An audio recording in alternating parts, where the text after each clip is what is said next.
ഓം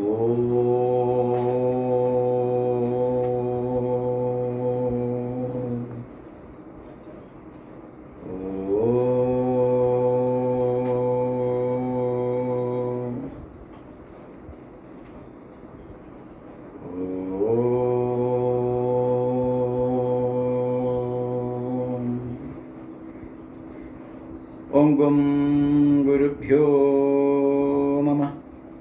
ദീർഘദണ്ഡ നമസ്കാരം നിർലജ്ജോ ഗുരുസന്നിധൗ ശരീരം നർദ്ധം പ്രാണം ച സദ്ഗുരുഭ്യോ നിവേദയേതും ഗും ഗുരുഭ്യോ നമഃ. ഓം ഗം ഗണപതയേ നമഃ. ഓം സംസരസ്വത്യൈ നമഃ. ഓം വ്യാം വേദവ്യാസായ നമഃ. ഓം നമോ ഭഗവതേ ദക്ഷിണാമൂർത്തയേ മഹ്യം മേധാം പ്രജ്ഞാം പ്രയച്ഛ സ്വഹ.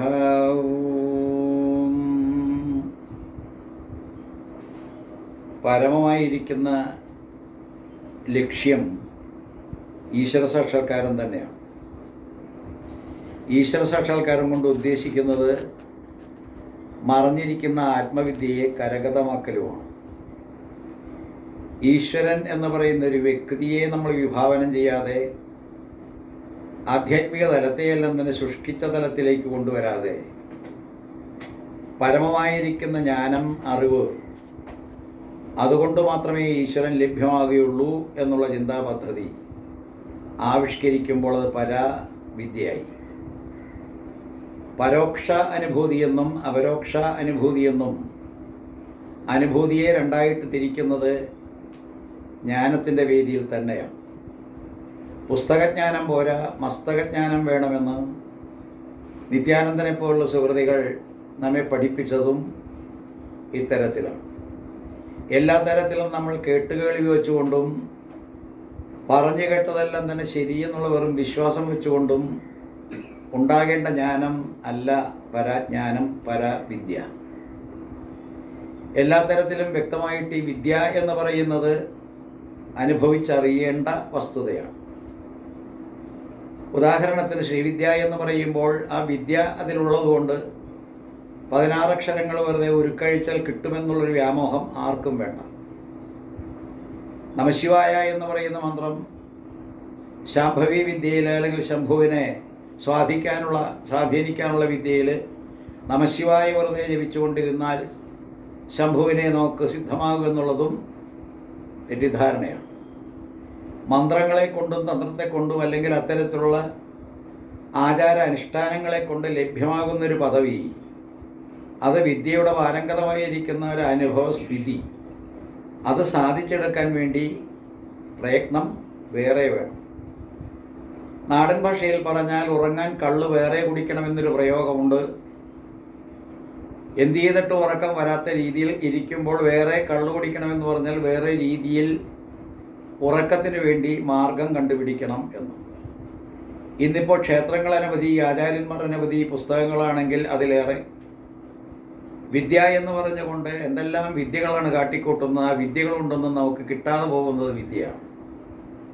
അപ്പോൾ വിദ്യ എന്ന് പറയുന്നത് നമ്മൾ കാണുന്നതല്ല, കേൾക്കുന്നതല്ല, പറയുന്നതല്ല. വിദ്യ എന്ന് പറയുന്ന അനുഭവിച്ചറിയുന്നതാണ്. കാദിവിദ്യ, ഹാദിവിദ്യ, സാദിവിദ്യ എന്ന് പറഞ്ഞുകൊണ്ട് ശ്രീവിദ്യാ സമ്പ്രദായത്തിലെ 16 അക്ഷരങ്ങളുള്ള മന്ത്രത്തെ 3 തരത്തിൽ 3 കൂടങ്ങളാക്കി തിരിച്ചുകൊണ്ടൊരു വിദ്യാസമ്പ്രദായം നമ്മുടെ ഇടയിൽ ഇങ്ങനെ പരക്കെ നടക്കുന്നുണ്ട്. പക്ഷേ ഇത്തരത്തിലുള്ള വിദ്യ സമ്പാദിച്ചു അല്ലെങ്കിൽ വിദ്യാസമ്പ്രദായത്തിലേക്ക് വന്നിട്ട് നാം ഓരോരോ പ്രവർത്തനങ്ങൾ കാഴ്ചവെക്കുമ്പോൾ നമുക്ക് കിട്ടേണ്ട വിദ്യ കിട്ടുന്നില്ല. ആ വിദ്യ എന്ത് എന്നറിയാൻ വേണ്ടിയിട്ട് അല്പം ഒന്ന് ശ്രമിക്കാം. നമ്മളെല്ലാവരും തന്നെ വിദ്യാവിഹീന പശു എന്ന് പറയുന്നത് അടിസ്ഥാനമായിട്ട് കാണണം. വിദ്യാവിഹീന പശു എന്ന് പറഞ്ഞാൽ മൃഗതുല്യമായിട്ടുള്ള ജീവിതമായിട്ട് മാറും വിദ്യയില്ലെങ്കിൽ. നമ്മളെല്ലാവരും തന്നെ പശുക്കൾ എന്ന് പറയുന്നൊരു സമ്പ്രദായം ശൈവ സമ്പ്രദായത്തിൽ സകല ജീവജാലങ്ങളെയും പശു എന്ന് പറയും. അതിൻ്റെ പതിയെ പശുപതി ശിവൻ എന്നും പറയും. ജന്മനാ തന്നെ പശുക്കളാണ്, ശൂദ്രന്മാരാണ്, അറിവില്ലാത്തവരാണ്, ജ്ഞാനമില്ലാത്തവരാണ്, വിദ്യ കരഗതമാകാത്തവരാണ്. അതിൽ നിന്ന് നമ്മൾ മാറണം. എന്നിട്ട് വിദ്യ നമുക്കുണ്ടാകുമ്പോൾ നമ്മൾ പശുവിൽ നിന്ന് ഉയരുകയാണ്, മൃഗത്തിൽ നിന്ന് ഉണർന്നുയരുകയാണ്. അപ്പോൾ എല്ലാ തരത്തിലും വിദ്യ കൊണ്ട് ഉദ്ദേശിക്കുന്നത് നമുക്കൊരു കാരിക്കേച്ചർ രൂപം മനുഷ്യൻ്റെ കിട്ടിയത് കൊണ്ട് പോരാ, അത്തരത്തിലുള്ള രൂപത്തിൽ നിന്ന് വ്യത്യസ്തമായിട്ടൊരു ഭാവം. നമ്മൾ ആരെ എന്നുള്ള ചോദ്യത്തിന് വ്യക്തമായിട്ടുള്ള ഉത്തരം വെറുതെ ചറുതേറോണം പോലെ വാക്കുകൊണ്ട് ഇങ്ങനെ പറയലല്ല, അനുഭവിച്ചറിയൽ ആവശ്യമാണ്. വിദ്യ എന്ന് പറയുമ്പോൾ നമ്മൾ ആര് എന്നറിയുക എന്ന് പറഞ്ഞാൽ നാം ശരീരമല്ല എന്നുള്ള ബോധം. ശരീരമെന്ന് പറയുന്ന പശുവിൻ്റേതാണ്, മൃഗത്തിൻ്റേതാണ്, ആ ജന്തുവിൻ്റേതാണ്. ജനിക്കപ്പെട്ട ഈ ശരീരം അതിൽ നിന്ന് വ്യത്യസ്തമായിട്ട് ഈ ശരീരാന്തർഗതമായിട്ട് വിരാജിച്ചെല്ലുന്നൊരു ആത്മചൈതന്യത്തെ സാധിച്ചെടുത്തുകൊണ്ട് ശരീരമല്ല എന്ന് പറയുമ്പോൾ അത് വിദ്യയായി. പരോക്ഷം അപരോക്ഷം എന്ന് പറയുന്ന രണ്ട് തട്ടിൽ നിന്നുകൊണ്ട് നമ്മൾ പുസ്തകങ്ങളിലൂടെയോ അല്ലെങ്കിൽ ഗുരുക്കന്മാരുടെ മുഖത്തു നിന്നും കേട്ടറിയുന്ന സംഗതികളെല്ലാം തന്നെ സാധനയിൽ ഏർപ്പെടുത്തിക്കൊണ്ട്, സാധന വളരെ ഇമ്പോർട്ടൻ്റ് ആയിട്ടുള്ള കാര്യമാണ്, സാധനയിൽ ഏർപ്പെടുത്തിക്കൊണ്ട് നാം ആ പറഞ്ഞതെല്ലാം തന്നെ യഥാർത്ഥമാണ് എന്ന് അറിയാൻ വേണ്ടിയിട്ടുള്ളതാണ് വിദ്യ. വേറെ തരത്തിൽ പറഞ്ഞാൽ നമ്മളെല്ലാവരും തന്നെ ജനിച്ചു പോയപ്പോൾ തലകിഴുക്കണം തോക്കായിട്ട് താഴത്തേക്ക് അധപ്പതിച്ചു പോയി. ഈ നഗ്നസത്യം നമ്മൾ സമ്മതിച്ചേ മതിയോ? നമ്മളെല്ലാവരും തന്നെ മരാമര എന്ന് പറയാൻ മാത്രം യോഗ്യതയുള്ളവരാണെന്ന് നമ്മൾ ഓർക്കണം. മരാമര.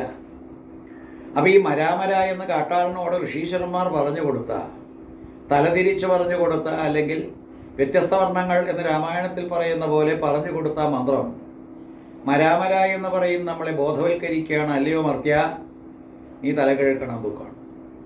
നീ ഇപ്പോഴും വാസ്തവത്തിൽ നേരെയല്ല. നിന്റെ തലയെല്ലാം തന്നെ തലകിഴക്കണം തൂക്കായിട്ട് കിടക്കുന്നൊരവസ്ഥയിൽ നിന്ന് നീ മാറണം. അതിനെന്ത് വേണം? മരാമര മരാമര രാമരാമ എന്നായപ്പോൾ സ്വാഭാവികമായിട്ടും അവൻ്റെ തല നേരെയായി എന്നല്ലേ വാൽമീകിയിലൂടെ നാം പഠിക്കുന്നത്.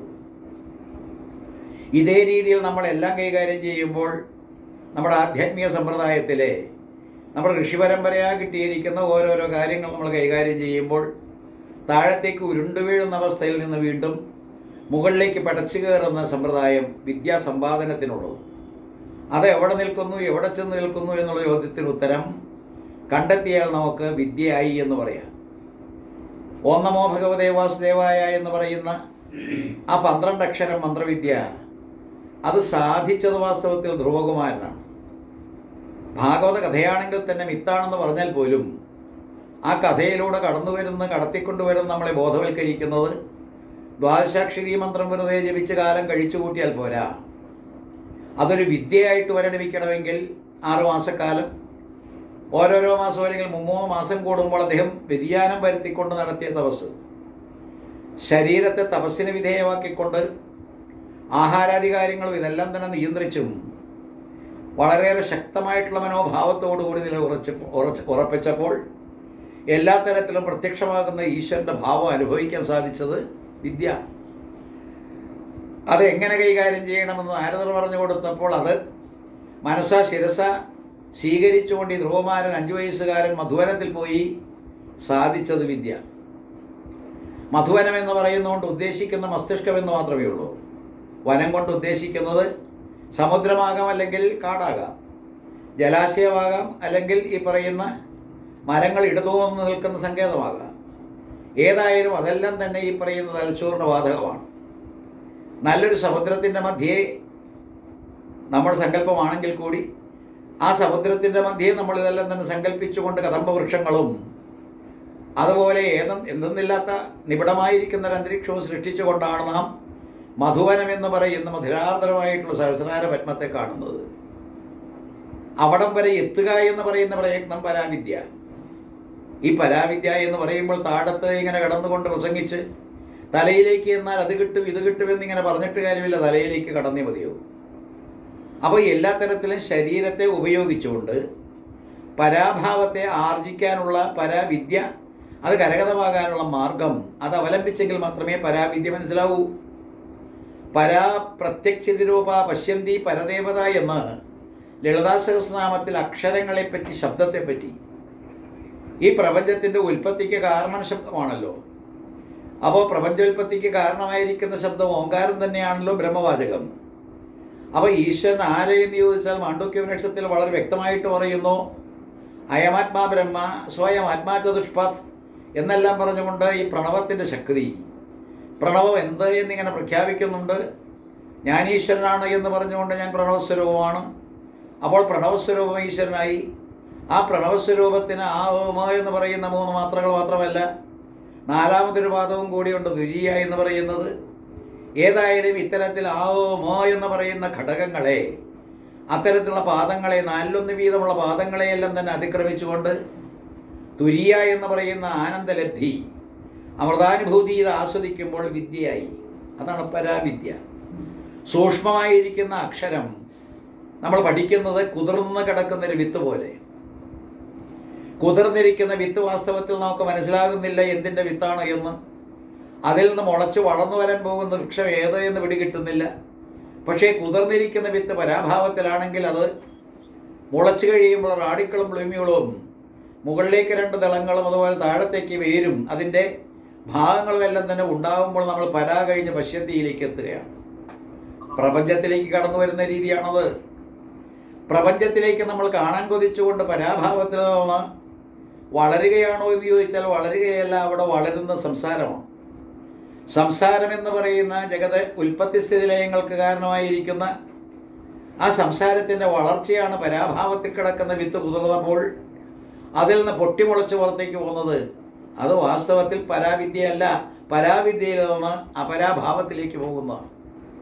അപ്പോൾ എല്ലാ തരത്തിലും നമ്മൾ ഊർധ്വമൂലവതശാഖം അശ്വത്ഥം പ്രാഹുരവ്യം ചന്ദാംസ്യസ്യ വർണ്ണാനി യസ്തം വേദസവേദവിതെന്ന് ഗീതാചാര്യൻ പറയുന്ന പോലെയുള്ള സംസാര വൃക്ഷത്തെ മനസ്സിലാക്കിയേ മതിയോ. ആ സംസാര വൃക്ഷത്തെ മനസ്സിലാക്കുമ്പോൾ അതെല്ലാം തന്നെ വേരെല്ലാം തന്നെ മുകളിലും അല്ലെങ്കിൽ താഴത്തേക്ക് ഇലകളുമായിട്ട് കിടക്കുന്നൊരവസ്ഥ തല ഇഴുക്കണം നോക്കും. ഈ അവസ്ഥ പരാഭാവത്തിൽ നിന്ന് തഴച്ചു വളർന്ന സംസാരം കൊണ്ടുണ്ടായതാണ്, ജനിച്ചതുകൊണ്ടുണ്ടായതാണ്. അപ്പോൾ ജനിക്കുക എന്ന് പറയുന്ന പ്രവൃത്തിയിലൂടെ തരം താഴത്തേക്ക് ഇങ്ങനെ വരുന്ന ആ രീതിയിലൂടെ നമ്മൾ സമ്പാദിച്ചിട്ടുള്ള സംസാരത്തിൻ്റെ ആ തകരാറുകൾ കൊണ്ട് നമുക്ക് നഷ്ടപ്പെട്ടു പോയത് പരാവിദ്യ. ഞാൻ ആ പരാഭാവത്തെ ആസ്വദിച്ചവനാണ്, പരമമായിരിക്കുന്ന ദിവ്യമായിരിക്കുന്ന ആനന്ദാനുഭൂതി നേടിയവനാണ്, അത്തരത്തിലുള്ള അവസ്ഥയിൽ നിന്നിങ്ങനെ ഉരുണ്ട് താഴത്തേക്ക് വീണവനാണ് എന്നുള്ള ബോധമുണ്ടാകുമ്പോൾ നാം പതുക്കെ ഇത് നേടാൻ വേണ്ടിയിട്ട് കിണഞ്ഞു പരിശ്രമിച്ച തലയിലേക്ക് ഇങ്ങനെ കയറും. ആ അവസ്ഥയിലൂടെ കിട്ടുന്ന വിദ്യ ഞാൻ ആരാണ്, എന്താണ്, എങ്ങനെയാണ് എന്നുള്ള ശരിക്കുള്ള ബോധം തെളിയുന്നത്, അതാണ് പരാവിദ്യ. അപ്പോൾ എല്ലാ തരത്തിലും ശ്രദ്ധിക്കേണ്ട മറ്റു കാര്യങ്ങൾ കൂടിയുണ്ട്. ലളിതാ സഹസ്രനാമത്തിൽ തന്നെ ശുദ്ധ വിദ്യാങ്കുരാകാര ദ്വിജപം ദിദ്വയോജ്വല എന്ന് പറഞ്ഞുകൊണ്ട് അമ്മയുടെ വദനഗഹ്വരത്തെ വർണ്ണിക്കുമ്പോൾ മുകളിലും താഴെയുമായിട്ട് 16 32 പല്ലുകൾ തെളിഞ്ഞു വിളങ്ങുന്ന ആ പല്ലുകളെ കൊണ്ട് ദ്യോതിപ്പിക്കുന്ന ശുദ്ധവിദ്യ അങ്കുരങ്ങളെ, ശുദ്ധവിദ്യ എന്ന് പറയുന്ന നമ്മളെല്ലാവരും തന്നെ നേടേണ്ടതായിട്ടുള്ള വിദ്യയുടെ അങ്കുരങ്ങളായിട്ട് പ്രകീർത്തിക്കപ്പെടുന്ന 16 അക്ഷരങ്ങൾ. ആ 16 അക്ഷരങ്ങൾ ഇങ്ങനെ പൊട്ടി വിടർന്നപ്പോൾ ഉണ്ടായ 2 നിര പല്ലുകൾ. ഈ 2 നിര പല്ലുകൾ കാണിക്കുന്നത് 2 ഇതളുകളായിട്ട് പൊട്ടിപ്പോരുന്ന പരാഭാവത്തിൽ നിന്ന് പൊട്ടിപ്പോരുന്ന ഇതളുകളാണ്. അത്തരത്തിലുള്ളൊരവസ്ഥ വാസ്തവത്തിൽ പരാഭാവത്തെ ദ്യോതിപ്പിക്കുകയാണ്. പരാഭാവം ഇതിനതീതമാണ്, മുളയ്ക്കാത്തത്. അങ്ങനെ മുളയ്ക്കാത്ത ഭാവത്തിൽ കിടക്കുന്ന പരാവിദ്യ അല്ലെങ്കിൽ പരമമായിരിക്കുന്ന അവസ്ഥ അത് സാധിച്ചെടുക്കാൻ വേണ്ടി ശ്രമിക്കുമ്പോഴാണ് പരാവിദ്യ ലഭ്യമാകുന്നത്. ഒന്നുകൂടി പറഞ്ഞാൽ നമ്മളെല്ലാവരും തന്നെ മൂലാധാരം എന്ന് പറയുന്ന ജനനേന്ദ്രിയത്തിനും ഗുദത്തിനും ഇടയ്ക്ക് കിടക്കുന്ന ഭാഗത്തേക്ക് അവിടെ ഉറ്റുനോക്കിയാൽ കാണാൻ കഴിയും. അവിടെ തലകിഴക്കണം തൂക്കായിട്ട് അമ്മയും കിടക്കുന്നു, മകനും കിടക്കുന്നു. രണ്ടുപേരും ഇങ്ങനെ ശയിക്കുന്നതായിട്ടുള്ള പ്രദേശത്ത് നിന്ന് ഉണർന്നിങ്ങനെ കയറി മുകളിലേക്ക് ചെല്ലുമ്പോൾ അമൃതത്തിൻ്റെ അനുഭൂതി ഉണ്ടാകുന്നു. ഇത് പരാവിദ്യയുടെ പ്രത്യേക ഭാവമാണ്. അപ്പോൾ എല്ലാ തരത്തിലും പരാ എന്ന് പറയുന്ന ഒരവസ്ഥയിൽ നിന്ന് പരാവിദ്യ എന്ന് പറയുന്ന ഞാൻ ആരെ എന്നുള്ള ചോദ്യത്തിനുള്ള വ്യക്തമായിട്ടുള്ള മറുപടി ലഭിക്കുന്നത് ഞാൻ ഈശ്വരനാണെന്നുള്ള ഭാവത്തിലേക്ക് എത്തുമ്പോൾ, അത് തലയിലെത്തുമ്പോഴാണ്, ബോധതലം ഉണരുമ്പോഴാണ്. അപ്പോൾ ഈ ബോധതലം ഉണരുമ്പോൾ കിട്ടുന്നത് പ്രാകൃതമായിരിക്കുന്ന ബാഹ്യമായിട്ടുള്ള ജ്ഞാനം, അറിവ് അല്ല, അത് വിട്ടിട്ട് ആന്തരികമായിട്ടുള്ളൊരു അറിവ് തന്നെയാണ്. നമ്മൾ അന്തർമുഖത്വം സമ്പാദിച്ചുകൊണ്ട് അകത്ത് കഴിഞ്ഞുകൂടുന്ന ഈശ്വരതത്വത്തെ ബഹിർമുഖമാകാതെ അന്തർമുഖമായിട്ട് സമ്പാദിക്കുമ്പോൾ ഉണ്ടാകുന്ന ആ പരമമായിരിക്കുന്ന ദിവ്യത്വം, അതാണ് പരാവിദ്യ. ഒന്നുകൂടി പറഞ്ഞാൽ നമ്മൾ മനുഷ്യരെല്ലാവരും അവരുടെ ശരീരത്തെ താലോലിക്കുന്നതിന് പകരം ശരീരാന്തർഗതമായിട്ട് വർത്തിക്കുന്ന ഈശ്വര ചൈതന്യത്തെ തള്ളവലിൻ്റെ വലിപ്പത്തിൽ എന്ന് പറഞ്ഞിട്ടായാലും വിരോധമില്ല, എല്ലാ തരത്തിലും ഉള്ളിൽ ഹൃദയകുഹരമധ്യേ കേവലം ബ്രഹ്മമാത്രം എന്ന് രമണൻ പറയുന്ന രീതിയിൽ ആസ്വദിച്ചുകൊണ്ട് തൻ്റെ ഹൃദയം എന്ന് പറയുന്ന ഗുഹയിൽ വർത്തിക്കുന്ന അങ്കുഷ്ടമാത്ര തുല്യമായിരിക്കുന്ന ഈശ്വര ചൈതന്യത്തെ അതിനെ സാക്ഷാത്കരിക്കാൻ വേണ്ടിയിട്ട് കിടഞ്ഞു പരിശ്രമിക്കുമ്പോൾ കിട്ടുന്ന അനുഭൂതി ബ്രഹ്മദേവന് സാധിച്ചു. തൻ്റെ ഉള്ളിൽ കുടികൊള്ളുന്ന തള്ളവരലിൻ്റെ വലിപ്പത്തിലുള്ള ഈശ്വര ചൈതന്യത്തെ പുറത്തേക്ക് എടുക്കാൻ സാധിച്ചു പന്നിക്കുട്ടിയായിട്ട്. അപ്പോൾ പല പല രൂപത്തിൽ അവതരിപ്പിക്കാൻ കഴിയുന്ന ഒരു അവതാരകന്റെ ഭാവത്തിൽ സാധകൻ മാറുന്നു. സാധകന്മാരെല്ലാവരും തന്നെ അവതരിപ്പിക്കാൻ ഉള്ളവരാണ്. അവരിൽ കുടികൊള്ളുന്ന ഈശ്വര ചൈതന്യത്തെ പല പല വേഷങ്ങൾ കെട്ടിച്ച് പുറത്തേക്ക് കൊണ്ടുവരാൻ തക്ക ശേഷിയുള്ളവരാണ്. അവരെല്ലാവരും മേക്കപ്പ് ചെയ്യാൻ അല്ലെങ്കിൽ അത്തരത്തിൽ ഈശ്വരനെ വേഷം കെട്ടിച്ച് പുറത്തേക്ക് കൊണ്ടുവരാൻ തയ്യാറുള്ളവരാണ്. ആ വേഷം കെട്ടിച്ചിട്ടുള്ള ഭാവം അപരാഭാവം, നേരെ മറിച്ച് അവരുടെ പരാഭാവത്തിനകത്ത് കുടികൊള്ളുമ്പോൾ സുസൂക്ഷ്മമായിരിക്കുന്നൊരവസ്ഥ, വളരെയേറെ ആത്മഭാവം എന്ന് പറയുന്ന രീതിയിൽ തന്നെ നിർഗുണമായിട്ടുള്ളൊരവസ്ഥ, എല്ലാ തരത്തിലും അനുഭവമായിരിക്കുന്ന അരൂപമായിരിക്കുന്നൊരവസ്ഥ, ഇതെല്ലാം തന്നെ വാസ്തവത്തിൽ വരുമ്പോൾ അത് പരാഭാവത്തിലേക്കായി. എഴുത്തച്ഛൻ കർണപർവത്തിൽ പരാമപാഹിമാം പരമാനന്ദമെന്നതേ പറയാവൂ എന്നിങ്ങനെ പാടുമ്പോൾ അദ്ദേഹത്തെ കള്ളുകുടിയനായിട്ട് ചിത്രീകരിച്ചുകൊണ്ട് കള്ളുകുടിച്ച് ഉന്മത്തരായിട്ടിരുന്ന് പാടുന്ന പോലെ ചിലർ ചെറുപ്പകാലത്ത് ഇങ്ങനെ വ്യാഖ്യാനിച്ച് കേട്ടിട്ടുണ്ട്. സത്യത്തിൽ അതൊന്നുമല്ല, ഏതൊരു അമൃതമായിരിക്കുന്ന ഈ മദ്യത്തിന് തുല്യമായിട്ടുള്ളത്. ആ അമൃതാനുഭൂതി അനുഭവിച്ചുകൊണ്ട് പരാഭാവത്തെ സ്വയം സാക്ഷാത്കരിച്ച ഒരു മഹത്ത് വ്യക്തി അദ്ദേഹം ഇങ്ങനെ ആനന്ദത്തിൽ ആറാടുന്ന രീതിയാണ് പരമപാഹിമാം പരമാനന്ദമെന്നതേ പറയാവൂ. ഏതൊരു സ്വം എന്ന് പറയുന്നൊരവസ്ഥയാണോ പരമായിട്ടുള്ളത്, സ്വം എന്ന് പറയുന്ന സ്വന്തമായിട്ടുള്ള ആത്മ എന്ന് പറയുന്നൊരവസ്ഥ, വ്യഷ്ടിഗതമായിട്ടുള്ള ജീവൻ എന്ന് നമ്മൾ പറയുന്ന നമ്മളെല്ലാവരും തന്നെ അറിയേണ്ടതായിട്ടുള്ള വസ്തുത, കേവലമായിരിക്കുന്ന ഈശ്വര സ്വരൂപം, അതാണ് വാസ്തവത്തിൽ പരാവിദ്യ കൊണ്ട് നേടേണ്ടത്. കേവലമായിരിക്കുന്ന ആത്മസ്വരൂപത്തെ നമ്മൾ ശിവൻ എന്ന് പറയുമ്പോൾ, കേവലമായിരിക്കുന്ന ആത്മസ്വരൂപത്തെ തന്നെ നമ്മൾ ഭഗവതി എന്നും ഭഗവാനെന്നും പറയുമ്പോൾ, ആ കേവലമായിരിക്കുന്ന ആത്മസ്വരൂപത്തെ സാക്ഷാത്കരിക്കാൻ ശരീരത്തെ ഉപയോഗിച്ച് സാധന എന്ന് പറയുന്ന സമ്പ്രദായത്തിലൂടെ ആ കേവലമായിരിക്കുന്ന ആത്മഭാവത്തെ സ്വീകരിച്ച് ആ സ്ഥിതിയിൽ നമ്മൾ നിൽക്കുമ്പോൾ നമുക്ക് കിട്ടുന്നതാണ് കൈവല്യം എന്ന് പറയുന്ന പരാവിദ്യ. അപ്പോൾ കൈവല്യം എന്ന് പറയുന്നത് ഭാഗവത്തിൽ പറയുന്ന, നമ്മൾ സാധാരണ പറയുന്ന സാലോക്യം, സാമീപ്യം, സാരൂപ്യം, സായുജ്യം ഇത്യാദി 4 വിദ്യകളും അല്ലെങ്കിൽ അത്തരത്തിലുള്ള മുക്തികളും ഇതെല്ലാം തന്നെ വിട്ടിട്ട് ഞാൻ അത് തന്നെയാണെന്ന് ഇങ്ങനെ ഉറപ്പിക്കുന്ന രീതിയിലേക്ക് വരുമ്പോൾ പരാവിദ്യ. ഒന്നുകൂടി കടക്കാം. ഞാൻ അത് തന്നെയാണെന്ന് ഉറപ്പിക്കേണ്ടത് ഞാനല്ലേ? ഉദാലകൻ എന്ന് പറയുന്ന മഹർഷി ശ്രേഷ്ഠൻ നചികേതസിനോട് തത്വമസി എന്ന് പറഞ്ഞപ്പോൾ കിട്ടിയത് വെറും അപരാഭാവമാണ്. അതായത് പരോക്ഷ അനുഭൂതിയാണ്, പരോക്ഷ ജ്ഞാനമാണ്. അപ്പോൾ ഈ കുട്ടി വാസ്തവത്തിൽ ഉദാലകൻ ഇങ്ങനെ പറയുന്നു, തത്വമസി ശ്വേതകേതോ. ആ ശ്വേതകേതുവിനെ മനസ്സിലാക്കാൻ സാധിക്കുന്നില്ല താൻ ആരെയെന്ന്. എങ്കിലും അച്ഛൻ ഈ പറഞ്ഞു കൊടുക്കുന്നു തത്വമസി നീ അതാണ് എന്ന്. ഏറ്റേറ്റ് പറയുന്നതൊന്നും പരാവിദ്യ എന്ന് പറയുന്ന ഭാവത്തിലേക്ക് നമ്മൾ എത്താൻ ഉതകുന്നതല്ല എങ്കിൽ അത് വെറും ചർവിതർവണം പോലെ നടത്തുന്ന യാന്ത്രികമായിരിക്കുന്ന ആധുനിക ലോകത്തിലെ വെറും വിദ്യയാണ്. അത് വിട്ടിട്ട് പരാവിദ്യ എന്ന് പറയുമ്പോൾ തത്വമസി എന്ന് പറയുന്ന മഹാവാക്യം അത് കേട്ടുകഴിഞ്ഞ ഈ ഉദ്ദാലകനിൽ നിന്ന് കേട്ടുകഴിഞ്ഞ ഈ തത്വമസി ശ്വേതകേതോ എന്ന് പറയുന്ന ആ ശ്വേതകേതു കേട്ടത് അത് ഉള്ളിലിട്ട് താലോലിച്ചുകൊണ്ട് ആ പരാഭാവത്തെ മനസ്സിലാക്കാൻ ശ്രമിച്ചുകൊണ്ട് തത്വമസി എന്നുള്ളതിൽ നിന്ന് സോഹം പദവിയിലേക്ക് എത്തുമ്പോൾ കിട്ടുന്നത് മാത്രമാണ് പരാവിദ്യ. സോഹം എന്ന് പറയുന്നൊരു പ്രയോഗം ഗായത്രി എന്നുള്ള പേരോടുകൂടി അറിയപ്പെടുന്ന ഈ സോഹം, അഥവാ ഗായത്രി എന്ന് പറയുന്ന അപരനാമധേയത്തിൽ പ്രചാരം സിദ്ധിച്ചിട്ടുള്ള ഹംസയോഗികളും യോഗികളും എല്ലാവരും തന്നെ പ്രസംഗിക്കുന്ന 21,600 ആയുസ്സ് ഒരു ജീവനൊരു മനുഷ്യൻ ഉരുക്കഴിക്കുന്നു ഓരോ ദിവസവും എന്ന് പറയുന്ന ഈ അജപാ ഗായത്രി അതിലടങ്ങിയിരിക്കുന്ന തത്വത്തിലേക്ക് കടക്കുമ്പോൾ പരാവിദ്യ ഒന്നുകൂടി പ്രകടമാകും. സോഹം എന്ന് പറയുന്നത് ഞാൻ അതാണ് എന്ന് പറഞ്ഞ് ഉറപ്പിക്കുന്നത് തനിക്ക് സർവ്വ അനുഭൂതി കിട്ടിയതിന് ശേഷമാണ്, സാക്ഷാത്കാരത്തിൻ്റെ പദവിയിലാണ്. ഞാൻ അതാണ് എന്നിങ്ങനെ ഉറപ്പിച്ചുകൊണ്ട് പറയുന്ന സോഹത്തിൽ ആ അജപാഗായത്രി എന്ന് പറയുന്ന മന്ത്രവിദ്യയിൽ സായും ഹായും എന്ന് പറയുന്ന വ്യഞ്ജനാക്ഷരങ്ങൾ സജീവങ്ങളല്ലാത്തതുകൊണ്ട് മൃതങ്ങളായതുകൊണ്ട് അവയെ നീക്കിക്കഴിഞ്ഞ് അവശേഷിക്കുന്ന ഓങ്കാരത്തിലേക്ക് എത്തിപ്പെടുമ്പോൾ പരാവിദ്യ പൂർണ്ണമായി.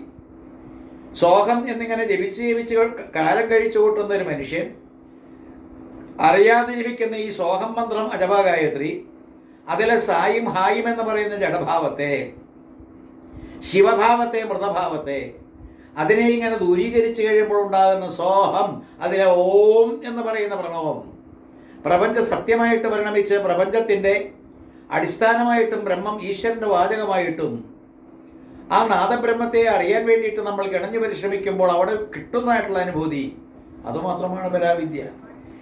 അതുകൊണ്ടാണ് വാസ്തവത്തിൽ ഗുരുദേവനെ കൊണ്ട് പാടിച്ചത് ആത്മോപദേശകത്തിൽ ഗുരുദേവൻ പാടിയതും അതുമതുമല്ല സദർത്ഥമല്ലഹം സച്ചിതമൃതം എന്ന് തെളിഞ്ഞ ധീരനായി സത്ത് അസത്ത് ഇത് പ്രതിപത്തിയേറ്റ് സത് ഓം ഇത് മൃദുവായി അമർന്നിടയണം എന്ന് പഠിപ്പിക്കാൻ കാരണം എന്താ? നമ്മൾ എല്ലാവരും തന്നെ ഓങ്കാരത്തിൽ അമരണം. അവിടെയാണ് ഈ പറയുന്ന പരാവിദ്യ. ഒരു ഹിന്ദുവിനെ സംബന്ധിച്ചിടത്തോളം, സനാതന ധർമ്മിയെ സംബന്ധിച്ചിടത്തോളം, ആർഷഭാരതത്തിലെ ഋഷിമാരുടെ പരമ്പരയിൽ നിന്ന്, പൈതൃകത്തിൽ നിന്ന് ലഭിച്ച ആ വിദ്യ എന്ന് പറയുന്ന പരാവിദ്യ, അത് മനസ്സിലാക്കണമെങ്കിൽ നമ്മൾ എല്ലാവരും തന്നെ ഓങ്കാരത്തെ മനസ്സിലാക്കിയേ മതിയാവും. അപ്പോൾ ഈ ഓങ്കാരമല്ലാതെ മറ്റേ യാതൊന്നും ഹിന്ദുവിന് വേദമായിട്ടില്ല, അറിവായിട്ടില്ല എന്ന് പറയുമ്പോൾ, വിദ്യ എന്ന് പറയുന്ന അറിവാണ്. വിദ്യ എന്ന് പറയുന്ന വേദം പോലെ തന്നെ അറിവിൻ്റെ സങ്കേതമാണ്. വിദ്യയിലൂടെ വേണം നമ്മൾ എല്ലാവരും തന്നെ വിദ്വാൻമാരാകാൻ. വിദ്യയിലൂടെ വേണം നമ്മൾ വിനയമുള്ളവരാകാൻ. വിദ്യയിലൂടെ വേണം നമ്മൾ ശ്രേഷ്ഠവതികളാകാൻ. അങ്ങനെ വിദ്യ എന്ന് പറയുന്ന വാസ്തവത്തിൽ നമ്മളെ എല്ലാവരെയും പശുവിനേക്കാൾ കേവന്മാരാക്കുന്നു. വിദ്യാവിഹീനൻ പശുവാണ് എങ്കിൽ വിദ്യയുള്ളവൻ വാസ്തവത്തിൽ ശ്രേഷ്ഠനായി മാറി. അങ്ങനെ വിദ്യ എന്ന് പറയുന്ന സർവത്ര നമ്മൾ പഠിക്കേണ്ടത് അത് വെറും വിദ്യയല്ല, വെറും അതും ഇതുമെല്ലാം തന്നെ കുറേ ഇൻഫർമേഷൻ ബിറ്റ്സ്, അതെല്ലാം തന്നെ മസ്തിഷ്കത്തിൽ കുത്തിച്ചെലുത്തി വയ്ക്കുന്നതല്ല വിദ്യ എന്ന് നമ്മുടെ സംസ്കാരം നമ്മളെ പഠിപ്പിക്കുമ്പോൾ നമ്മൾ കുത്തിയിരുന്ന് ഈ പരാഭാവത്തെ മൂലാധാരത്തിൽ നിന്ന് ഉണർന്ന് എഴുന്നേൽക്കുന്ന പരാ എന്ന് പറഞ്ഞ് കുതിർന്ന ഭാവത്തെ അത് സാക്ഷാത്കരിക്കാൻ വേണ്ടി മുകളിലേക്കും താഴത്തേക്കും ഇങ്ങനെ ഒഴുകുന്ന ഒരാരോഹണ അവരോഹണ പ്രക്രിയയിലൂടെ സാധിക്കുന്ന മാത്രമാണ് പരാവിദ്യ. അപ്പോൾ നമ്മളെല്ലാവരും കൊടി കയറാൻ തയ്യാറാകണം. ആ കയറിയ കൊടി ഇറക്കാനും തയ്യാറാകണം, വീണ്ടും കയറ്റാനും തയ്യാറാകണം.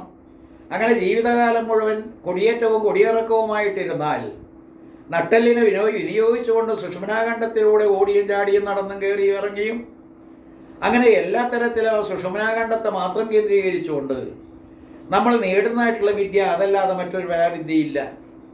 അപ്പോൾ പരാവിദ്യ എന്ന് പറയാൻ സാധിക്കണമെങ്കിൽ ഏറ്റവും പ്രധാനപ്പെട്ട സംഗതി സുഷുമ്നാഖണ്ഡത്തിൻ്റെ ഏറ്റവും താഴെയുള്ള അടഞ്ഞു കിടക്കുന്ന ഭാഗം തുളച്ചേ മതിയാവൂ. ഭാഗവതത്തിൽ ദുന്ദകാരി അത് തുളയ്ക്കാൻ ബുദ്ധിമുട്ട് കണ്ടിട്ടാണ് എങ്ങനെ ഒരു തുളഞ്ഞ സങ്കേതം കിട്ടുമെന്ന് കരുതിയപ്പോഴാണ് കീചകം എന്ന് പറയുന്ന വണ്ട് തുളച്ചൊരു തള കണ്ടു എന്ന് വാസ്തവ സിംബോളിക്കായിരിക്കുന്ന കഥയിൽ നമ്മൾ കാണുന്നത്. വണ്ട് തുളച്ച തുള. വണ്ട് എന്ന് പറഞ്ഞാൽ മുരണ്ടുകൊണ്ട് ഇവിടെ നടക്കുന്ന തേൻ ഉണ്ണുന്ന, തേനെന്ന് പറയുമ്പോൾ അമൃതം. മുരണ്ടുകൊണ്ട് എന്ന് പറഞ്ഞാൽ ഹ്രീങ്കാരം ജപിച്ചുകൊണ്ട് പ്രപഞ്ചത്തിൻ്റെ വൈബ്രൻ്റായിരിക്കുന്ന ഒരവസ്ഥയെ മന്ത്രദ്വാര സ്വീകരിച്ചുകൊണ്ട് തുളച്ചിങ്ങനെ കയറിപ്പോകുന്ന വണ്ട്, മധുണ്ണാൻ വേണ്ടി തെണ്ടി നടക്കുന്ന വണ്ട് എന്ന് പറയാം. ആ വണ്ട് തുളച്ച ദ്വാരം കണ്ടിട്ടാണ് അതിൻ്റെ ഉള്ളിലേക്ക് കയറി നമുക്ക് കയറാൻ കഴിയുന്നില്ല. നമ്മൾ ഇടാവിങ്കളായി എന്ന് പറയുന്ന ഇരുവശമുള്ള നാടികളിലൂടെ ഇങ്ങനെ ഒഴുകി നടക്കുകയാണ്. അതായത് വെറും പ്രദക്ഷിണം ചെയ്തുകൊണ്ടിരിക്കുകയാണ്. നമ്മൾ ക്ഷേത്രപ്രദക്ഷിണം ചെയ്ത് അകത്തേക്ക് കയറാൻ യോഗ്യതയില്ലാത്ത മട്ടിൽ കാലം കഴിച്ചു കൂട്ടി ഇങ്ങനെ ചത്തുപോകുമ്പോൾ നമുക്ക് സത്തെന്താണോ എന്ന് മനസ്സിലാക്കാൻ സാധിക്കാതെ പോകുന്നു. അപ്പം നട്ടെല്ലിന് പ്രാധാന്യം കൊടുത്തുകൊണ്ട് സുഷുമ്നാഖണ്ഡത്തിലെ അല്ലെങ്കിൽ നട്ടെല്ലിൻ്റെ ഏറ്റവും ചുവട്ടിൽ ദ്വാരം നിർമ്മിച്ചുകൊണ്ടും അതിലൂടെ ഷഡ്ചക്രങ്ങളെ ഭേദിക്കാനുള്ള കഴിവില്ല എങ്കിൽ എങ്ങനെ പരാവിദ്യ കരഗതമാകും? അപ്പോൾ എല്ലാ തരത്തിലും ഷഡ്ചക്രോപരി സംസ്ഥിത, പഞ്ചകോശാന്തരസ്ഥിത ഇത്യാദി പ്രയോഗങ്ങളുള്ള ലളിതാസഹസ്രനാമത്തിലൂടെയും അതുപോലെ എല്ലാ തരത്തിലും ഈ പറയുന്ന എല്ലാ തലങ്ങളും എല്ലാ തരത്തിലുള്ള ഇടങ്ങളും എല്ലാ സോപാനങ്ങളും ഘട്ടങ്ങളും സന്ദർഭങ്ങളും എല്ലാ തരത്തിലുള്ള പ്രദേശങ്ങളും എല്ലാം തന്നെ താണ്ടിയിട്ട് നമ്മൾ എത്തിച്ചേരുമ്പോൾ പരാവിദ്യ കരഗതമാകും. പക്ഷേ എന്ത് ചെയ്യാം, പരാവിദ്യ കിട്ടിയാൽ പോലും അതിൽ നിലനിൽക്കാനായിട്ട് നമുക്ക് ആഗ്രഹമില്ലാത്തതുകൊണ്ട് നമ്മൾ തിരിച്ചു പോരും. കയറിയിട്ട് അവിടെ ഇരിക്കാനുള്ള സുഹൃതം ലഭിച്ചാൽ പോലും ഒട്ടും ഇരിക്കാൻ മനസ്സില്ല, നമ്മൾ താഴത്തേക്ക് ഇറങ്ങിപ്പോരുന്നു. ഇത് നാരായണത്രാന്തൻ്റെ കല്ല്. അങ്ങനെ എല്ലാ തരത്തിലും പരാവിദ്യയുടെ ബുദ്ധിമുട്ട് പിടിച്ച സങ്കേതങ്ങളെല്ലാം തന്നെ വ്യക്തമാക്കി തരുന്നുണ്ട് ഈ നാരായണത്രാന്തൻ്റെ കല്ല്. അങ്ങേയറ്റത്തൊരവസ്ഥയിലേക്ക് കയറി നിൽക്കണമെന്ന് പഠിപ്പിക്കുന്ന കല്ല് അത്തരത്തിൽ ഉയർത്തി അവിടെ എത്തിയാലും അതെല്ലാം തന്നെ ഉരുണ്ടു വീഴാൻ ഇടയുണ്ട് എന്ന് പഠിപ്പിക്കുന്നൊരു വാണിംഗ്. ഇവിടെ എല്ലാം തന്നെ പരാവിദ്യ. അതെന്താ എന്നിങ്ങനെ ആലോചിക്കുമ്പോൾ എത്തും പിടുത്തവും കിട്ടാത്ത സാധാരണക്കാർക്ക് മനസ്സിലാക്കാൻ പറ്റാത്തൊരു സ്ഥിതിവിശേഷം ഈ പറയുന്ന പരാഭാവത്തിനുണ്ട്, പരാവിദ്യയ്ക്കുണ്ട്, പരമമായിരിക്കുന്ന പരമാത്മജ്ഞാനത്തിനുണ്ട്. ഞാൻ അതാണ് എന്നിങ്ങനെ ഉറപ്പിച്ചു കഴിയുമ്പോൾ അതും ഇതും തമ്മിൽ ദൂരമുണ്ടോ? ഞാൻ അതാണ് എന്നിങ്ങനെ ഉറപ്പിച്ചു കഴിഞ്ഞാൽ ഞാനും അതും തമ്മിൽ വല്ല വർണ്ണവ്യത്യാസമോ ഇതര വ്യത്യാസങ്ങളോ ഉണ്ടോ? ഒന്ന് ആലോചിച്ച് നോക്കൂ. ഈശ്വരൻ ലഭ്യവസ്തുവാണ് എന്ന് പറയുമ്പോഴും ഈശ്വരൻ തൻ്റെ ഉള്ളം കയ്യിൽ കരുതരാമലകം പോലെയാണോ എന്ന് പറയാത്തിടത്തോളം കാലം, സാധിക്കാത്തിടത്തോളം കാലം പരാവിദ്യ എന്ന് പറയുന്നത് മനസ്സിലാക്കാൻ കഴിയാതെ പോകും. അപ്പോൾ എല്ലാ തരത്തിലും പരമാത്മാവും ജീവാത്മാവും അകലെ അകലെ എന്ന് പറയുന്ന രീതിയിലേക്ക് പോകുമ്പോൾ നമുക്ക് വിദ്യ കരഗതമാകുന്നില്ല. നേരെ മറിച്ച് പരാവിദ്യ എന്ന് പറയുന്ന സംഗതി പരമമായിരിക്കുന്ന വിദ്യയ്ക്ക് അടുത്തുകൂടി അകലമില്ലാത്തൊരവസ്ഥയിലേക്ക് വരുമ്പോൾ മാത്രം ലഭ്യമാകുന്ന ഒന്നാണ്. നാരായണ ഗുരുദേവൻ ഏതായാലും ദൈവദശകം ചൊല്ലിത്തുന്ന സാധാരണക്കാരെ പഠിപ്പിച്ച് ദൈവമേകാത്തുകൊള്ളുക എന്നെല്ലാം തന്നെ ആദ്യത്തെ ശ്ലോകത്തിൽ പറഞ്ഞു കൊടുത്തുവെങ്കിലും ഇടയ്ക്ക് ഈശ്വരനെ പറ്റി നല്ലൊരു നിർവചനം കൊടുത്ത ഗുരുദേവൻ, ആ ഈശ്വരനെ മനസ്സിലാക്കി കൊടുത്ത ഗുരുദേവൻ ഒടുവിൽ ആവശ്യപ്പെട്ട സംഗതിയിൽ നമ്മൾ നിൽക്കാത്തത് കൊണ്ടാണ് പരാവിദ്യ ഇല്ലാതെ പോയത്. ആഴമേറുന്നിൻ മഹസാമാഴിയിൽ ഞങ്ങളാകവേ ആഴണം, വാഴണം നിത്യം, വാഴണം സുഖം എന്ന് പറയുന്നൊരവസ്ഥയിലേക്ക് നമുക്ക് എത്താൻ കഴിയാത്തത് കൊണ്ട് നമുക്ക് പരാവിദ്യയില്ല. നമ്മൾ അപ്പോഴും നീ ദൈവമേ കാത്തുകൊള്ളുക എന്ന് പറഞ്ഞ മൈലുകൾക്കപ്പുറം ഈശ്വരനെ പ്രതീക്ഷിച്ചുകൊണ്ട് തേടി നടക്കുകയാണ്.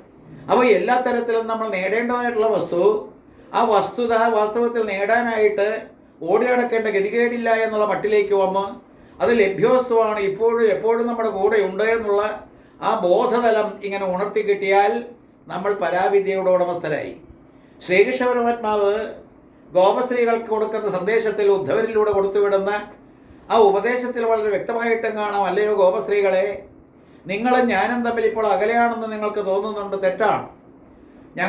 നിങ്ങളും ഞാനും വാസ്തവത്തിൽ അഖണ്ഡമായിരിക്കുന്ന പരമാത്മബോധമായതുകൊണ്ട് വാസ്തവത്തിൽ നമ്മൾ തമ്മിൽ അകലമില്ല, വിയോഗവുമില്ല. അങ്ങനെ വേർപാടില്ലാത്തൊരവസ്ഥയിലേക്ക് നമ്മൾ പരമാത്മാ ജീവാത്മാ എന്ന് പറയുന്ന രണ്ടായിട്ട് നിൽക്കുന്നതിനെ അത്തരത്തിൽ അകലമില്ല അല്ലെങ്കിൽ വിയോഗമില്ല എന്നുള്ള മട്ടിൽ കൈകാര്യം ചെയ്യുമ്പോൾ കിട്ടുന്ന വിദ്യയാണ് പരാവിദ്യ. ഒന്നുകൂടി ശ്രദ്ധിച്ചാൽ ഈശ്വരൻ എന്ന് പറയുന്നത് ഈ സായിബാബ പണ്ടൊരിക്കൽ പറഞ്ഞ പോലെ God is neither distinct nor distant. രണ്ട് വാക്കുകൾ അദ്ദേഹം പ്രയോഗിച്ചത്. God is neither distinct nor distant from you. അപ്പോൾ എന്നിൽ നിന്നും അദ്ദേഹത്തിൽ നിന്നും എല്ലാവരിൽ നിന്നും വേറിട്ട് നിൽക്കുന്ന ഒരു ശക്തി വിശേഷമല്ല ഈശ്വരൻ എന്ന് പറയുമ്പോൾ അത് പരാവിദ്യ. പരമമായിരിക്കുന്ന ഈശ്വരീധന്യത്തെ താൻ തന്നെ എന്ന് വെറുതെ ഇങ്ങനെ അധരവ്യായാമം കൊണ്ട് ഇങ്ങനെ പ്രഖ്യാപിക്കലല്ല, അനുഭവത്തിലൂടെ കൈകാര്യം ചെയ്തുകൊണ്ട് ഒന്നോ എന്നുള്ള മട്ടിലേക്ക്, അകലെയല്ല വ്യത്യസ്തമല്ല എന്നുള്ള ചിന്താഗതി, അതിങ്ങനെ രൂഢമൂലമാകുമ്പോൾ കിട്ടുന്ന ആ അനുഭവമാണ് അപരോക്ഷാനുഭൂതി, പരോക്ഷമല്ലാത്തത്. അതാണ് ഈ പറയുന്ന രീതിയിൽ പരാവിദ്യ. അതാണ് ശ്രേഷ്ഠമായിട്ടുള്ള വിദ്യ. ആ വിദ്യയിലൂടെ നമുക്ക് കിട്ടുന്നത് എന്താ? ഞാൻ അതായി. തത്വമസി എന്നിങ്ങനെ പറഞ്ഞുകൊണ്ട് കിടക്കുന്നതെല്ലാം തന്നെ മാറി. ശബരിമല അയ്യപ്പസ്വാമി പിടിച്ചിരിക്കുന്ന ജന്മദ്രയുടെ അർത്ഥം അനുഭവവേദ്യമായി.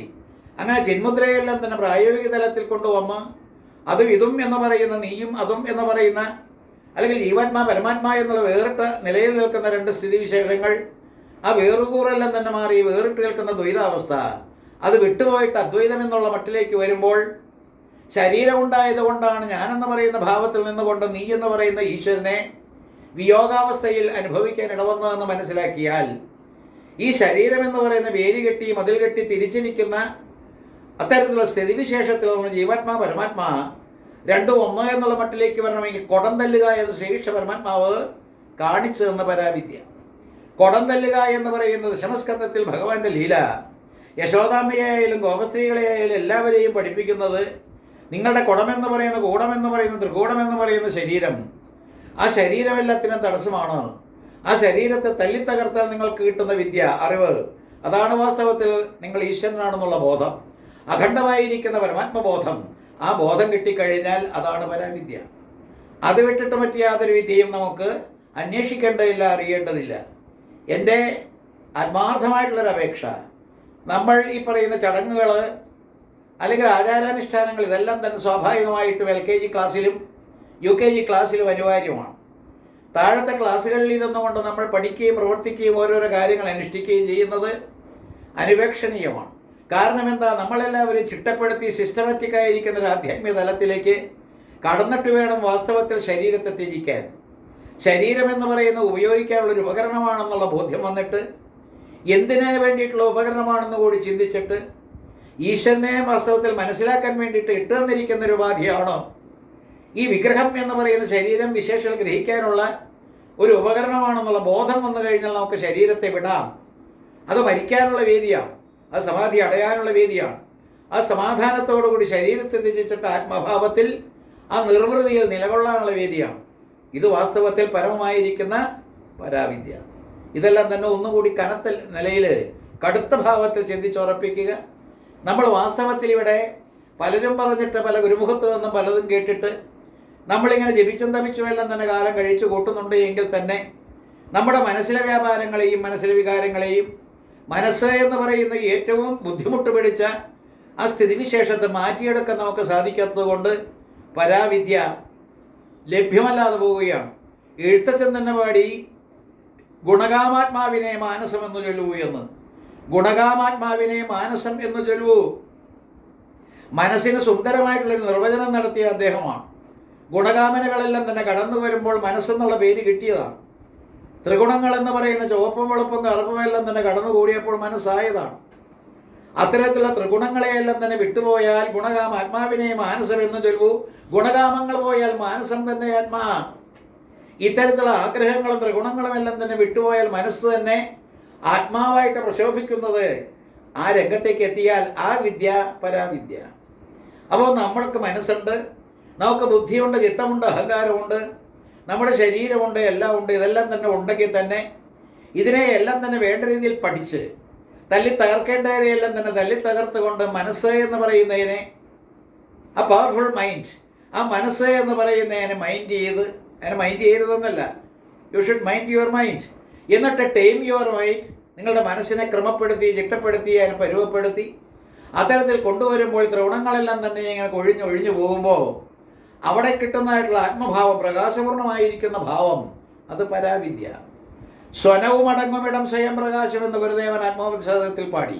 സ്വനവും അടങ്ങുമിടം സ്വയം പ്രകാശം. ശബ്ദകോലാഹലങ്ങളെല്ലാം തന്നെ കെട്ടടങ്ങിയിട്ട് പ്രകാശത്തിലേക്ക് ഇങ്ങനെ കടന്നുകൂടുന്നു എന്ന് അദ്ദേഹം പറഞ്ഞത് ഓങ്കാരം എന്ന് പറയുന്നത് നമ്മൾ ജപിച്ച് ആ ഓങ്കാരത്തിൻ്റെ ധ്വനി ശ്രവിച്ച് അങ്ങനെ ഓങ്കാരത്തിലൂടെ ഒഴുകി ഓങ്കാരവും അത്തരത്തിലുള്ള ശബ്ദകോലാഹലങ്ങളും ഒക്കെ കെട്ടടങ്ങി എന്ന് പറഞ്ഞാൽ ഓങ്കാരത്തിൽ നിന്ന് ഉൽപ്പന്നമായിരിക്കുന്ന പ്രപഞ്ചമെല്ലാം തന്നെ തിരോഭൂതമായി എന്നാണ്. ഏതൊരു പ്രപഞ്ചമാണോ ഓങ്കാരത്തിൽ നിന്നുണ്ടായത്, ഓങ്കാരത്തിൽ നിന്ന് ആകാശവും തുടർന്നുള്ള പഞ്ചഭൂതങ്ങളും അവയ്ക്കുള്ള ഗുണങ്ങൾ ശബ്ദസ്പർശ രൂപരസഗന്ധങ്ങളും ഇതെല്ലാം തന്നെ ഇല്ലാതെയായി കഴിഞ്ഞാൽ പിന്നെ എന്താണുള്ളതപ്പോൾ?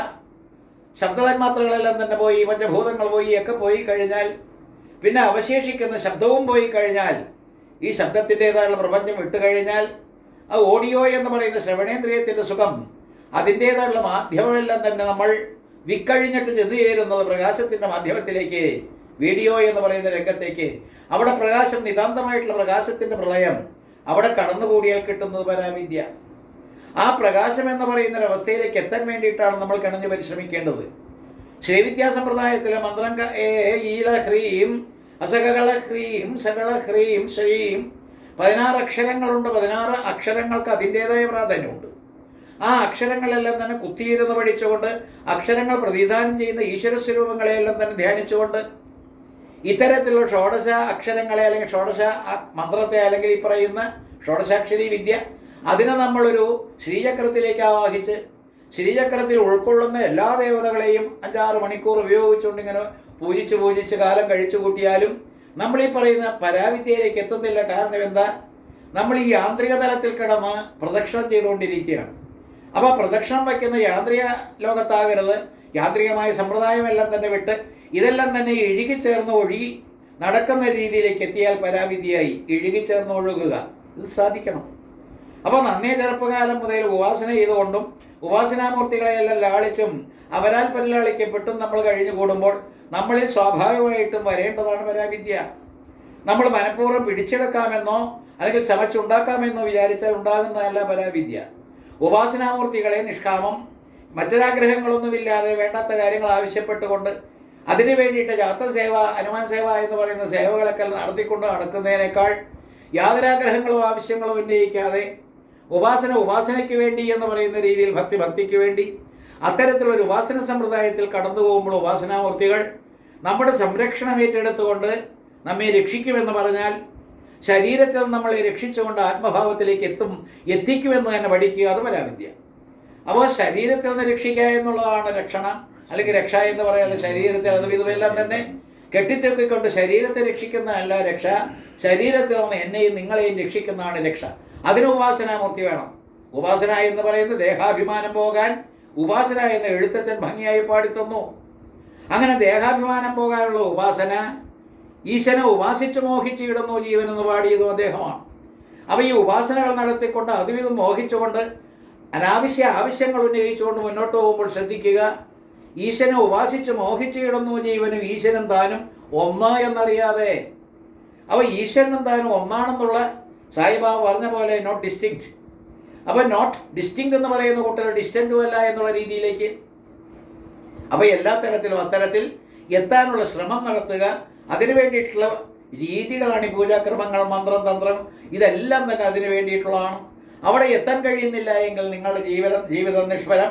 നീറ്റിൽ വരച്ച പോലെ എന്തൊക്കെയോ കാട്ടിക്കൂട്ടി ഇവിടെ നിന്ന് പോകാം, വീണ്ടും പ്രേതമായിട്ട് പരിണമിക്കാം, അല്ലെങ്കിൽ വീണ്ടും പുനർജന്മത്തിൽ ഇടവരുത്താം. എന്നിട്ട് വീണ്ടും ഇങ്ങനെ കാലം കഴിച്ചു കൂട്ടി ശങ്കരാചാര്യ സ്വാമികൾ പോലെ പറഞ്ഞ പോലെ പുനരഭിജനനം, പുനരഭിമരണം, ഇത്തരത്തിൽ കാലം കഴിച്ചു കൂട്ടിയിട്ട് എന്ത് കാര്യം? ജനിച്ചു വീണൊരു മനുഷ്യൻ കിട്ടിയിരിക്കുന്ന സൗഭാഗ്യം, ആ സുഹൃതം എന്ന് പറയുന്ന മനുഷ്യ ശരീരത്തെ ഇത്തരത്തിൽ ഉപയോഗിച്ചുകൊണ്ട് ഇനി ജനിക്കാതിരിക്കുന്ന ഒരവസ്ഥയിലേക്ക് എത്തലല്ലേ അഭികാമ്യം. അപ്പോൾ ജനിക്കാതിരിക്കുന്ന ഒരവസ്ഥയിലേക്ക് എത്തണമെങ്കിൽ ശരീരത്തെ ബാധയായിട്ട് കണ്ട് ശരീരത്തിലൂടെ തന്നെ ഗ്രഹിച്ച വസ്തുതകൾ മനസ്സിലാക്കിക്കൊണ്ട് ശരീരത്തെ വേണ്ട എന്ന് പറയുന്നത് എൻ്റെ ഇടം, അത് കാണിക്കലാണ് പരാവിദ്യ. പല പല വാക്കുകൾ കടന്നുകൂടി ഈ പറയുന്ന ഭാഷണ മധ്യേ ആ പല പല വാക്കുകൾ കടന്നുകൂടിയതല്ല നിർബന്ധമായിട്ടും ഞാൻ കൃത്രിമമായിട്ട് സൃഷ്ടിച്ചിട്ടുള്ളതല്ല. ചെറുപ്പം മുതലേ യുക്തിവാദത്തിലൂടെയും യുക്തിസഹമായിട്ടുള്ള ചിന്തയിലൂടെയും പിന്നാലെ മന്ത്രാന്തരങ്ങളെല്ലാം തന്നെ കൈകാര്യം ചെയ്ത ഉപാസനമൂർത്തികൾ അനവധി. അവരെയെല്ലാം തന്നെ ഉപാസിച്ചിട്ടുണ്ടെങ്കിൽ തന്നെ കാട് കയറിപ്പോകാതെ ഭ്രാന്തി പിടിക്കാതെ വാസ്തവത്തിൽ ഉപാസനാമൂർത്തികളെയെല്ലാം തന്നെ സമന്വയിപ്പിച്ച് ഏകം സത്വിപ്രാ ബഹുതാവതന്തി എന്ന് പറയുന്ന ആത്മഭാവത്തിലേക്ക് എത്താൻ നമ്മൾ ശ്രമിക്കുമ്പോൾ നമുക്ക് ഭ്രാന്തീയമായിരിക്കുന്ന ഈ ജഡസ്വരൂപമായിരിക്കുന്ന പ്രപഞ്ചത്തിൽ നിന്ന് രക്ഷ കിട്ടിയിട്ട് ആ വിഭ്രാന്തിയെല്ലാം തന്നെ കെട്ടടങ്ങിയിട്ട് ശാന്തമായിരിക്കുന്ന ഒരവസ്ഥയിലേക്ക് ഉപശമിപ്പിച്ച അത്തരത്തിലുള്ള ആത്മഭാവത്തിലേക്ക് എത്താൻ കഴിയും. അതുതന്നെ ഈ പറയുന്ന പരാവിദ്യ. ശ്രീവിദ്യ ആയാലും ഇതര വിദ്യകളായാലും എല്ലാ വിദ്യകളും കൊണ്ടുവന്ന് എത്തിക്കേണ്ടത് ഈ പരാവിദ്യയിലേക്കാണ്. പരമമായിരിക്കുന്ന ആത്മജ്ഞാനമല്ലാതെ മറ്റു യാതൊന്നും ശ്രേഷ്ഠമല്ല. ആത്മാവിനെ അറിയുക എന്ന് പറഞ്ഞാൽ അത്ര ബുദ്ധിമുട്ട് പിടിച്ച കാര്യമാണെന്ന് ധരിക്കരുത്. ആത്മാവ് വാസ്തവത്തിൽ കുഴഞ്ഞു കിടക്കുന്നത് കൊണ്ടാണ് ഈ പ്രപഞ്ചവുമായിട്ട് ഭൗതിക തലത്തിൽ ഇങ്ങനെ കുഴഞ്ഞു പറഞ്ഞ ഒരു മിക്സ്ചറായിട്ട് കിടക്കുന്നതുകൊണ്ടാണ് ഈ പ്രശ്നങ്ങളെല്ലാം. അതിനെ വേർതിരിച്ചറിയാനുള്ളൊരു കഴിവ് നമുക്ക് ആത്മസാധനയിലൂടെ, ആധ്യാത്മിക സാധനയിലൂടെ ഉണ്ടായിക്കഴിഞ്ഞാൽ നമുക്ക് പരാവിദ്യ എന്ന് പറയുന്നത് വളരെ സുലളിതമാണ്, സുഗമ്യമാണ്. അതെല്ലാം തന്നെ സാധിക്കട്ടെ എന്ന് പ്രാർത്ഥിക്കുന്നു. ഓം ഗംഗുരുഭ്യോ നമ. ദീർഘദണ്ഡ നമസ്കാരം. നിർലജ്ജോ ഗുരുസന്നിധൗ ശരീരം നർദ്ധം പ്രാണം ച സദ്ഗുരുഭ്യോ നിവേദയേത്. ഓം ഗം ഗുരുഭ്യോ